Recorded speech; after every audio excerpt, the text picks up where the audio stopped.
प्रधानमंत्री नरेंद्र मोदी ने लगातार 11वीं बार लाल किले से ये भाषण दिया और पहली बार उन्होंने साल 2014 में लाल किले से देश के नाम बड़ा संदेश दिया था। और तब से लेकर मोदी लाल किले से देश से जो वादा करते आए हैं उसे लगातार पूरा भी करते रहे हैं। जैसे साल 2014 में प्रधानमंत्री नरेंद्र मोदी ने बैंकों को हर घर तक पहुंचाने का वायदा किया था और इसके एक साल के भीतर देश में 17 करोड़ जीरो बैलेंस अकाउंट्स खोले गए और इसके अलावा अब तक देश में 53 करोड़ जन धन खाते खोले गए हैं। और इसी तरह 2014 में पीएम मोदी ने देश भर में शौचालयों के निर्माण के महत्व पर जोर दिया और साल 2021 का रिपोर्ट कार्ड कहता है कि देश में 100% घरों में शौचालय निर्माण का प्रामाणिक प्रयास किया गया। वहीं साल 2014 में पीएम मोदी ने लाल किले से मेक इन इंडिया का महत्व बताया था और 2021-2022 की रिपोर्ट कार्ड ये कहती है कि भारत ने वर्ल्ड सप्लाई चेन में एक अहम स्थान बनाया। मेक इन इंडिया और आत्मनिर्भरता का सफल मंत्र यहां पर साबित हुआ देश के विकास के लिए। वहीं देश और दुनिया के लिए भारत में निर्माण क्षेत्र विकसित भी यहां पर होता रहा।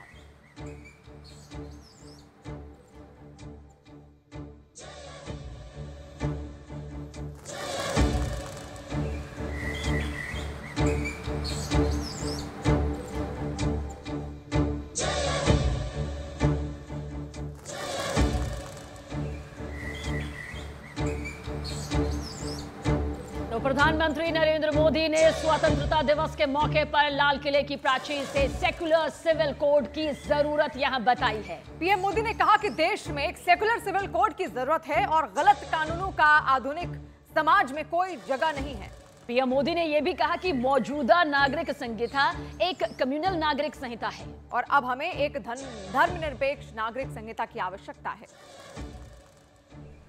हमारे देश में सुप्रीम कोर्ट ने बार बार यूनिफॉर्म सिविल कोड को लेकर जो चर्चा की है, अनेक बार आदेश दिए हैं, क्योंकि देश का एक बहुत बड़ा वर्ग मानता है और उसमें सच्चाई भी है कि जिस सिविल कोड को हम लेकर के जी रहे हैं वो सिविल कोड सचमुच में तो एक प्रकार का कम्युनल सिविल कोड है, भेदभाव करने वाला सिविल कोड है। ऐसे सिविल कोड से जब संविधान के 75 वर्ष मना रहे हैं और संविधान की भावना भी जो हमें कहती है करने के लिए, देश की सुप्रीम कोर्ट भी हमें कहती है करने के लिए, और तब जो संविधान निर्माताओं का सपना था उस सपने को पूरा करना हम सबका दायित्व है।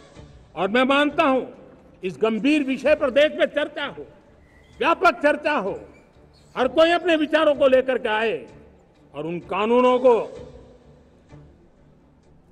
जो कानून धर्म के आधार पर देश को बांटते, जो ऊंच नीच का कारण बन जाते हैं, ऐसे कानूनों को आधुनिक समाज में कोई स्थान नहीं हो सकता है। और इसलिए मैं तो कहूंगा अब समय की मांग है कि देश में एक सेक्युलर सिविल कोड हो। हमने कम्युनल सिविल कोड में 75 साल बिताए हैं, अब हमें सेक्युलर सिविल कोड की तरफ जाना होगा और तब जाकर के देश में धर्म के आधार पर जो भेदभाव हो रहे हैं, सामान्य नागरिक को जो दूरी महसूस होती है, उससे हमें मुक्ति मिलेगी। और प्रधानमंत्री नरेंद्र मोदी ने लाल किले की प्राचीर से महिलाओं के खिलाफ अपराधों पर गंभीरता से और जल्द जांच की बात कही। उन्होंने दोषियों के मन में डर पैदा करने पर भी जोर दिया और साथ ही राज्य सरकारों से महिलाओं के विरुद्ध होने वाले अपराधों पर गंभीर होने के लिए भी कहा। उन्होंने समाज में अपराध के साथ सजा पर भी चर्चा के लिए जोर दिया। लाल किले से फिर बार एक अपनी पीड़ा व्यक्त करना चाहता हूं। एक समाज के नाते हमें गंभीरता से सोचना होगा कि हमारी माताओं, बहनों, बेटियों के प्रति जो अत्याचार हो रहे हैं, उसके प्रति देश का आक्रोश है, जन सामान्य का आक्रोश है। इस आक्रोश को मैं महसूस कर रहा हूं। इसको देश को, समाज को, हमारी राज्य सरकारों को गंभीरता से लेना होगा। महिलाओं के विरुद्ध अपराधों की जल्द से जल्द जांच हो, राक्षसी कृत्य करने वालों को जल्द से जल्द कड़ी सजा हो, वो समाज में विश्वास पैदा करने के लिए जरूरी है। मैं ये भी बताना चाहूंगा कि जब बलात्कार की या महिलाओं पर अत्याचार की घटनाएं घटती हैं तो उसकी बहुत चर्चा होती है, बहुत प्रचार होता है, मीडिया में छाया रहता है। लेकिन जब ऐसे राक्षसी मनोवृत्ति व्यक्ति को सजा होती है तो वो खबरों में कहीं नजर नहीं आती, एक कोने में कहीं पड़ा रहता है। अब समय की मांग है कि जिनको सजा होती है उसकी व्यापक चर्चा हो, ताकि ऐसा पाप करने वालों को भी डर पैदा हो कि ये पाप करने की हालत ये होती है कि फांसी पर लटकना पड़ता है। और मुझे लगता है कि ये डर पैदा करना बहुत जरूरी है।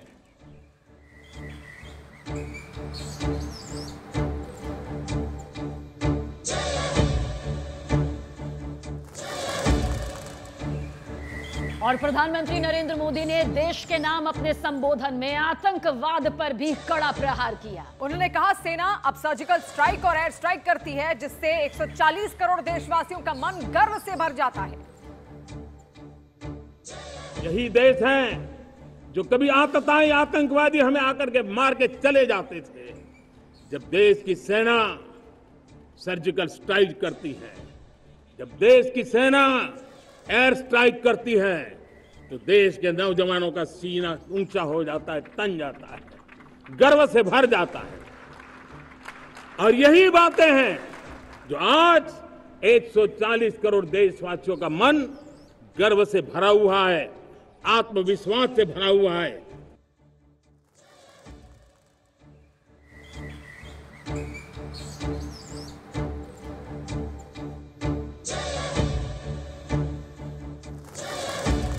और प्रधानमंत्री नरेंद्र मोदी ने देश से चुनौतियों से मिलकर लड़ने की बात भी कही। उन्होंने कहा कि चुनौतियों को चुनौती देना हिंदुस्तान की फितरत है, ना डिगेंगे, ना थकेंगे और ना ही रुकेंगे।